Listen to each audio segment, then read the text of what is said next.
Primeira pergunta, Marcos Fraile. Ok. Você pode usar os 3 minutos também para comentar alguma coisa e fazer a pergunta no final. Então, tá bom. Não, a minha pergunta, eu sei que essas questões, né, escatológicas, elas são bastante obscuras e tudo mais.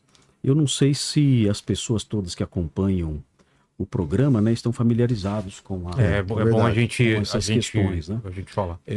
O que eu queria esclarecer... Desculpa. Não foi nada. Eu queria esclarecer, antes de prosseguir, dizer o seguinte. A palavra escatologia é uma palavra que é composta, integrada por duas palavras gregas. A palavra eschatos e a palavra logia. Eschatos significa último. Logia significa os ditos, os oráculos, estudo, tratado, as afirmações, as verdades acerca de um tema. Então, escatologia significa o conjunto de verdades acerca das últimas coisas. E dentro da escatologia bíblica ortodoxa, existem esses três temas importantes.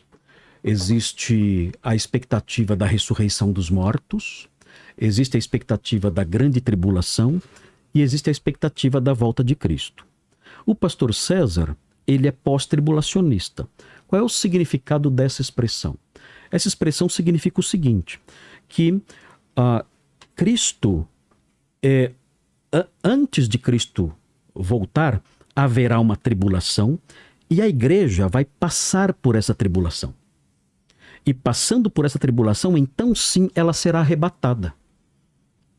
E se encontrará com o Senhor que vem do céu. Passará pela grande tribulação. Passará pela grande tribulação. Pela segunda metade da tribulação. Por toda ela. Por toda ela. Por toda ela. A tribulação, bem lembrado, tem duas etapas. 3 anos e meio de paz, ou de falsa paz, e 3 anos e meio de sofrimento mesmo. Tribulação e grande tribulação. É a mesma. Seria mais ou menos isso. A tribulação e a grande tribulação propriamente dita. A visão pós-tribulacionista entende que a igreja passa por tudo isso. E aí ela sobe ao céu e encontra com Jesus quando ele está voltando. Essa é a visão pós-tribulacional. E essa visão é uma visão que é conectada com a ideia, por assim dizer, de acordo com um teólogo anglicano muito conhecido chamado N.T. Wright. Ele explica que essa concepção pós-tribulacionista mais ou menos ilustra um pouquinho a ideia de uma comitiva. Uma comitiva que sai de uma cidade para receber um rei que está chegando.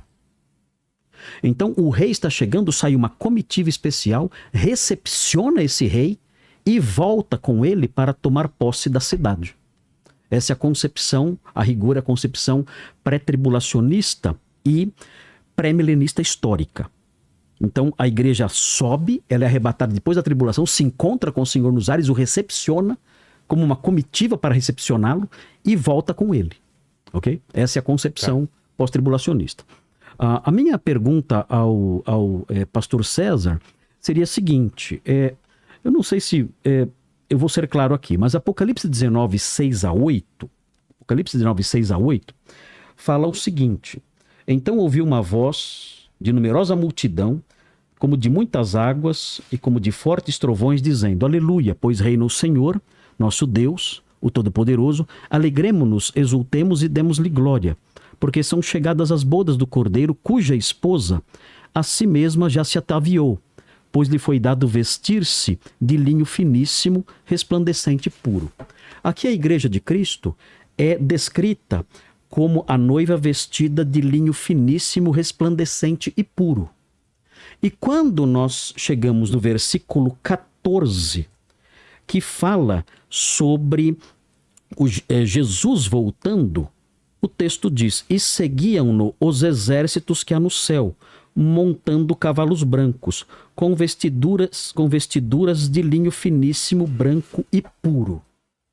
Pastor César, essas pessoas identificadas como a igreja no versículo 8, não seriam as mesmas pessoas do versículo 14, voltando com Jesus do céu? Não seriam as mesmas pessoas? Como o pós-tribulacionismo identificaria essas pessoas voltando com Jesus se não for a igreja, de acordo com o versículo 8? Ótima pergunta. Vamos lá. a sua análise do pós-tribulacionismo é correta.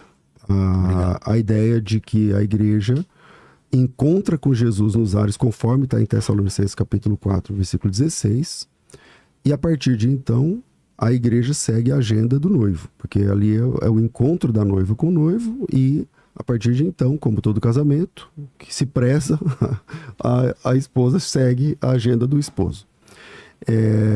O que Jesus disse, por exemplo, lá em Mateus em João capítulo 14, né? Também.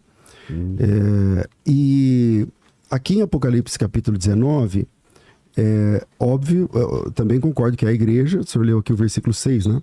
Olha que interessante, a leitura do versículo 6 que o senhor leu. Ele diz o seguinte, ó. Bom, para pré e pós, vamos até onde a gente concorda. Apocalipse 19 está terminando a grande tribulação. Ok? Acho que até aqui concordamos. É interessante que no versículo 6 que o senhor apresentou, as bodas do Cordeiro, elas vão começar ainda. A ideia do pré é que a igreja subiu acho que 7 anos antes, se eu não estiver equivocado. Então, a igreja subiu 7 anos antes e lá no céu já teve as bodas do Cordeiro. Durante esses 7 anos, as bodas do Cordeiro acontecem lá no céu, certo? Na visão pré.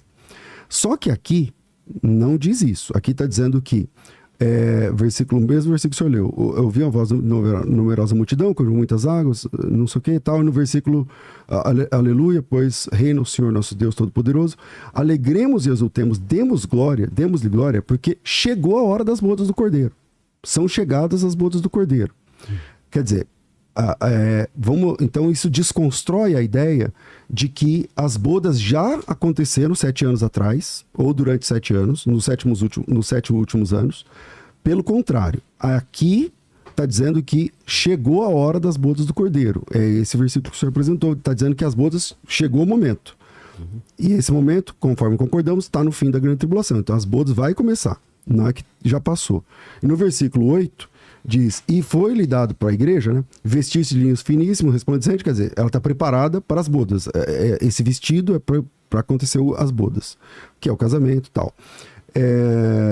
E aí, e tanto é que no versículo 9 diz assim, bem-aventurados aqueles que são chamados para as bodas do Cordeiro. Então, ao invés das bodas terem acontecido 7 anos atrás, como defende a ideia pré-tribulacionista, é aqui no final da grande tribulação que ele diz que a igreja está preparada para as bodas. Então as bodas, na verdade, vai acontecer agora. E, então, vamos lá. E esse pessoal aqui de branco, é a igreja? Claro, é a igreja. Viu o céu aberto, o cavalo branco, chama-se fiel verdadeiro, estamos no 11, onde que ela aparece de novo? 14, né? 14. No 13, ele está vestido com um manto manchado de sangue, seu nome é verbo de Deus, seguiu nos exércitos do céu montado em cavalo branco, com vestidos de linho finíssimo, branco e puro. Quem é esse pessoal? A visão do João de Jesus Cristo descendo, então ele vê, esse pessoal é a igreja. Obviamente que a igreja, ela tem uma divisão entre a igreja que está no céu, no sentido de que são os mortos. Então, quem já morreu está no céu. Quem está vivo está na terra. Agora, por exemplo, qual a igreja maior? A igreja do céu ou a igreja da terra? Do céu, obviamente. Então, porque quantos bilhões, trilhões de pessoas já passaram por aqui e foram salvos? Então, o contingente que está de salvos no céu é muito maior do que o contingente de salvo que está vivo naquele momento. Como agora mesmo. Então, tem mais salvos aqui na terra ou mais salvos lá no céu? Mais salvos lá no céu, obviamente. E esses salvos, eles são transformados e encontram o Senhor, ressurretos, transformados, e encontram o Senhor nos ares. Nesse encontro, lá nos ares, não sabemos exatamente que ponto da atmosfera, dos nomes gregos lá, mesoranos, oranos, não sei o que lá, não sabemos exatamente a quantos quilômetros, centenas de quilômetros de altura é esse encontro, mas Jesus vem descendo, conforme o senhor disse na visão do pós, é isso aí.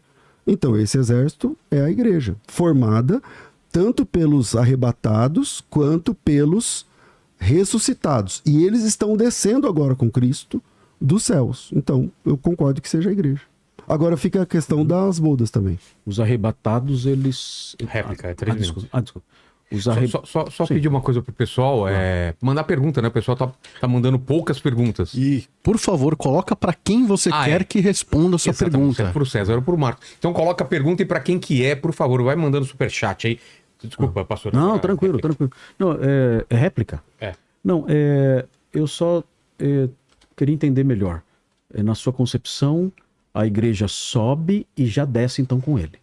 Os vivos, né? Porque, vamos lá, a igreja, os ressurretos... Eu sempre vou pensar assim, vamos até o concordamos. Vivos e ressuscitados. Sobem e encontram com o Senhor os mortos, e voltam com ele. Isso. O maior contingente da igreja já está no céu, sempre. Tá. Como agora. Não, tudo bem. Isso. Mas eu não estou preocupado com as pessoas que estão no céu agora. Estou me referindo às pessoas que estão aqui, são salvas. Jesus volta, eles sobem, os mortos ressuscitam, encontra Jesus lá em cima, em algum lugar que não sabemos exatamente. E todos voltam.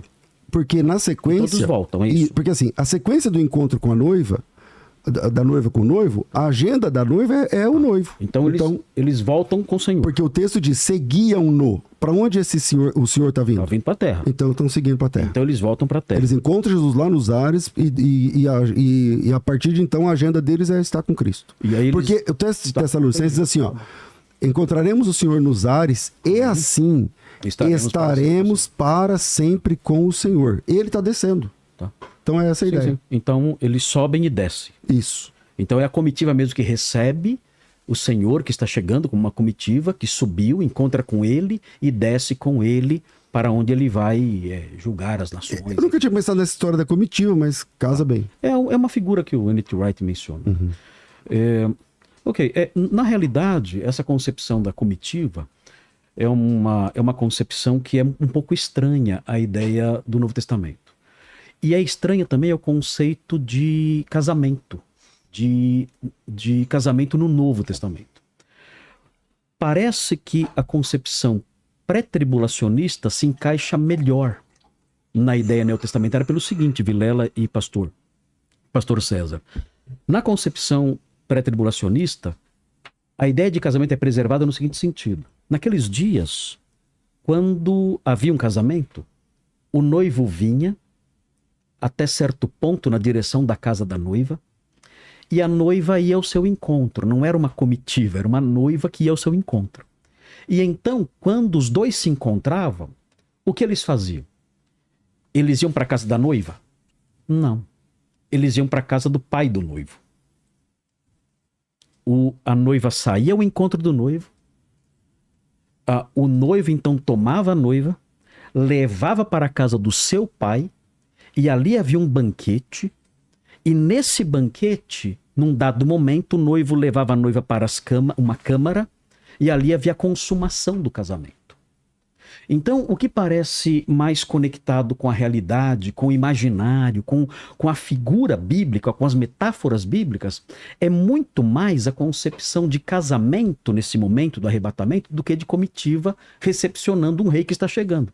Mesmo porque na literatura grega, de acordo com a análise de um programa de computador que antigo até, que se chamava, eu não me lembro agora o nome, acho que era Gran Cord, alguma coisa assim, a ideia de uma comitiva saindo para recepcionar um rei e voltar para a terra depois de recepcioná-lo, entrar na cidade depois de recepcioná-lo, essa ideia aparece na literatura grega apenas uma vez, quando o conceito de casamento no Novo Testamento, na literatura em geral, é muito mais dominante, é dominante na verdade. Então, o pré-tribulacionismo ele se encaixa melhor na mentalidade cultural e literária daqueles dias. Quando o noivo vem, a noiva sai ao seu encontro e então o noivo a leva para a casa do pai e não para a casa dela. E ali há as bodas, a consumação do casamento. Então, são concepções diferentes, figuras diferentes. Mas a figura do casamento é muito mais neotestamentária e tem muito mais amparo literário do que a figura da comitiva.